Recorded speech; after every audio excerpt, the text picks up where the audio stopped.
with your irrigation system, has there been things in the past that you've worried about at night at home that have kept you awake? Oh, for sure.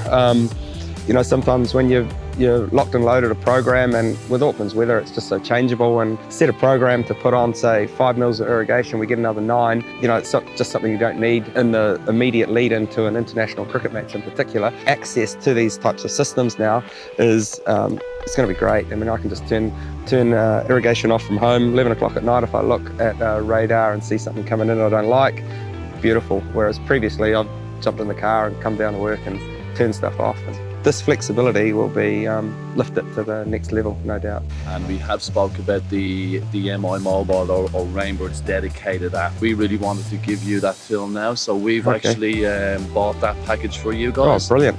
If we can just give you that extra 1%. Yeah, it's all 1%ers, you know, and if you do enough of them, they start to add up, and then that's the difference between really getting the maximum out of your turf. And so this will be more than a 1%, I guarantee you.